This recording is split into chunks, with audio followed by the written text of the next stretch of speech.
예, 안녕하십니까. 배성민입니다. 자, 사전 예방 원칙 제가 이제 세 가지를 이야기를 드렸습니다.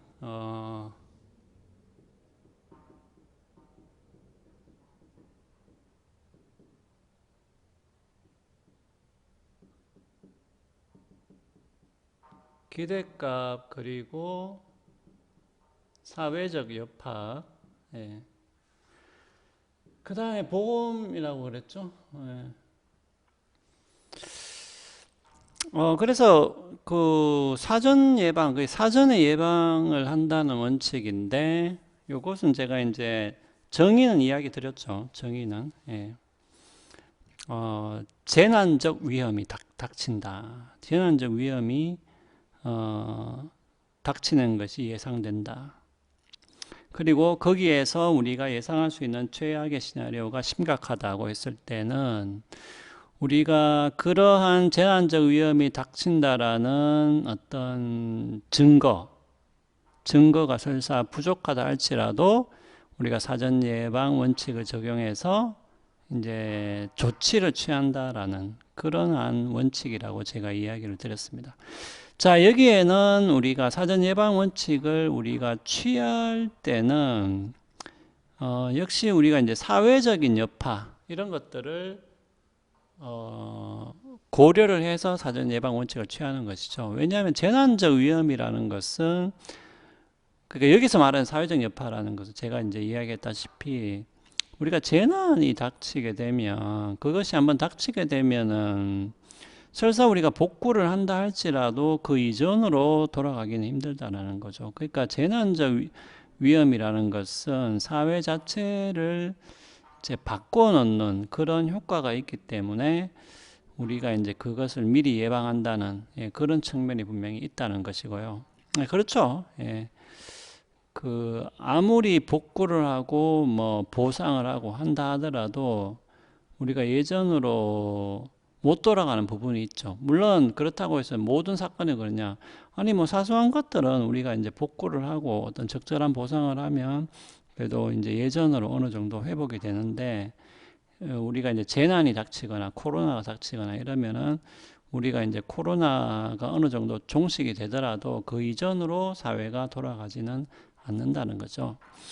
자, 그리고 우리가 사전 예방 원칙의 가장 좀 대표적인 예가 보험이라고 제가 이야기를 드렸습니다. 우리가 보험을 드는 이유는 결국은 우리가 비용과 웰빙 이런 부분을 우리가 어느 정도는 구분을 하고 있다는 것이죠. 그래서 제가 예로 든 것이 뭡니까?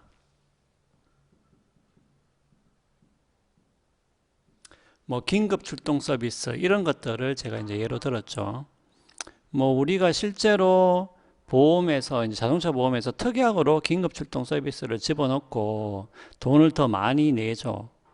뭐 그렇게 하더라도 뭐 저 같은 경우에도 이때까지 계속 그렇게 했지만은 한 번밖에는 사용 안 했어요, 솔직히 말해서. 그러니까 1년 내도록 한 번도 사용 안 한 적도 있고, 그러니까 그냥 돈을 어떻게 보면 보험사한테 주는 거죠.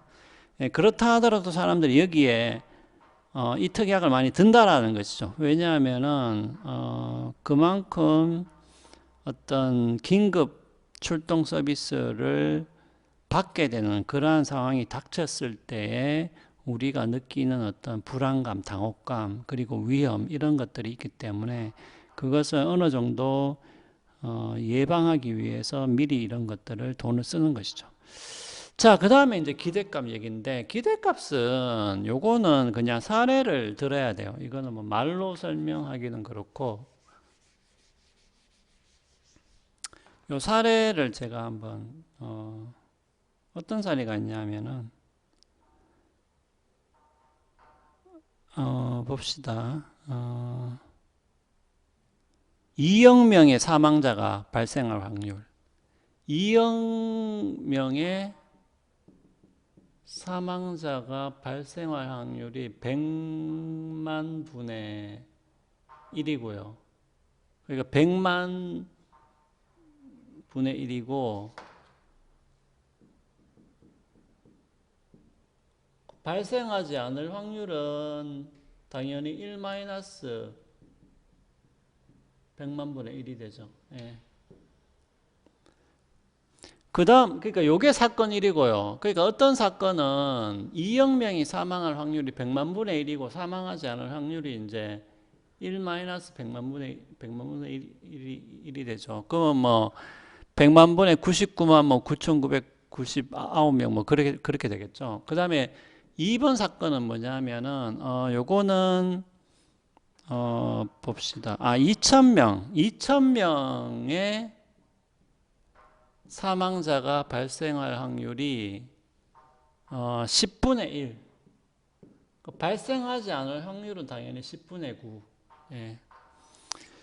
자, 요렇게 예를 들면은 우리가 뭡니까? 우리가 이제 두 가지 사건을 생각을 할 수가 있는데, 그러니까 1번 사건이 만약에 일어난다면은, 그러니까 사전 예방 원칙은 여러분들은 뭐예요?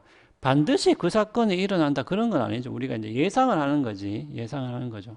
예, 그러니까 예상을 해서 어느 정도의 확률치를 부여하는 거죠. 물론 우리가 이제 사전 예방 원칙을 적용하려는 그런 사건들을 뭐 반드시 확률적으로 정확하게 몇 %다 그렇게 못하는 경우도 있습니다. 좀 불확실한 경우도 있는데 하여튼 이런 식으로 예상을 하죠. 그러니까 하나의 사건은 뭐냐면은 이것은 만약에 발생한다면은 2억 명이 사망한다. 하지만은 발생할 확률이 100만 분의 1이다.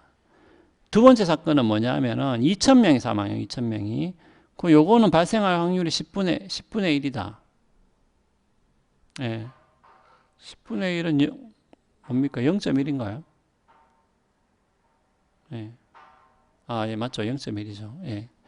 0.1이다. 자, 그러면은 질문이 뭐예요?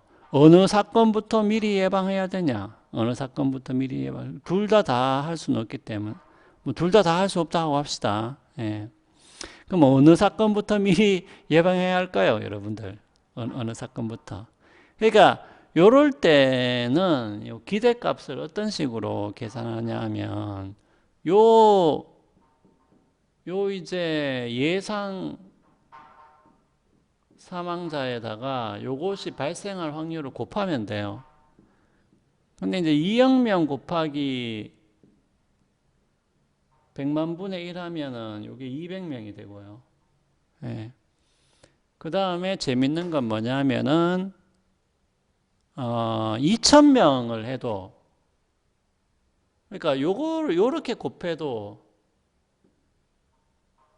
요렇게 곱하면 돼요. 그냥 요렇게 곱하면 돼요. 그러면 곱하면은 똑같다는 거지. 기대값은. 요렇게 곱하면 2,000에 10분의 1은 200명이잖아요.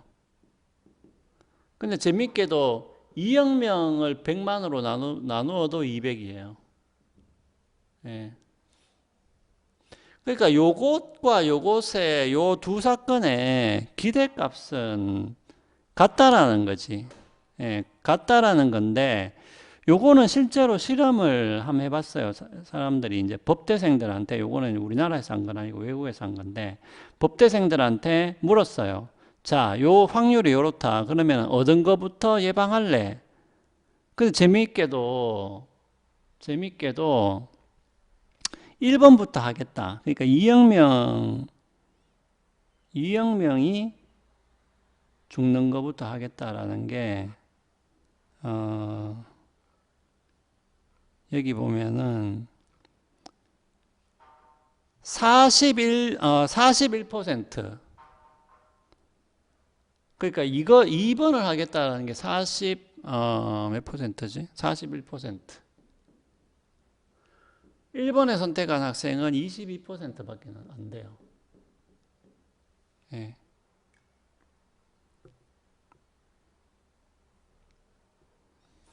아니, 그러니까 재밌죠. 예. 이게 굉장히 재밌는, 여기 41, 여기 41%.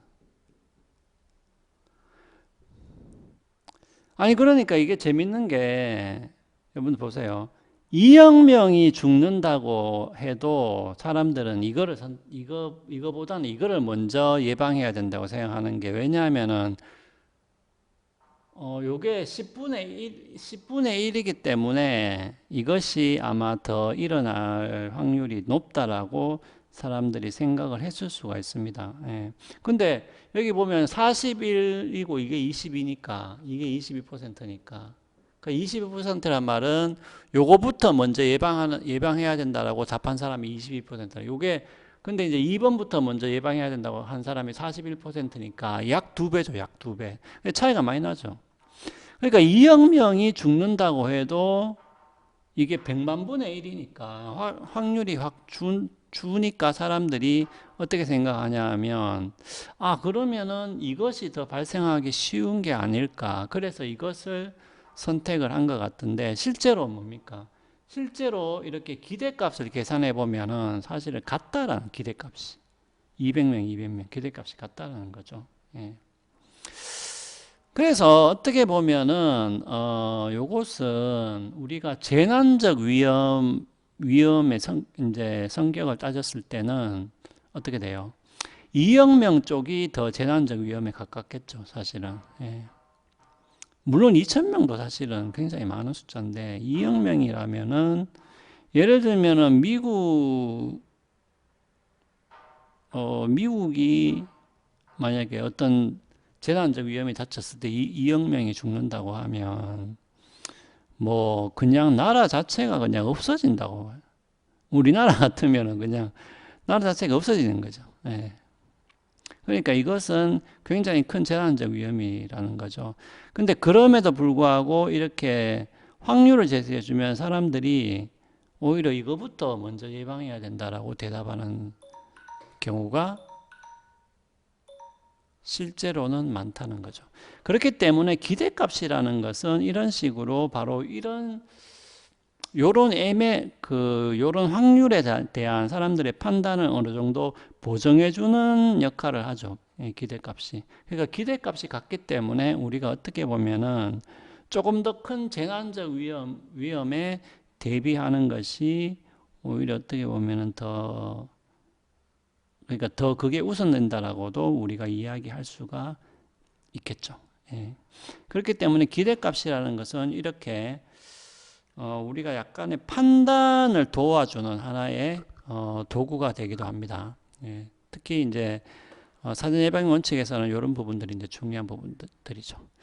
자, 그러면은 사전 예방 원칙 중에서 이제는 최소 극대화 원리 요걸 한번 살펴보도록 하겠습니다. 예. 그러면은 바로 이어서 하도록 하죠.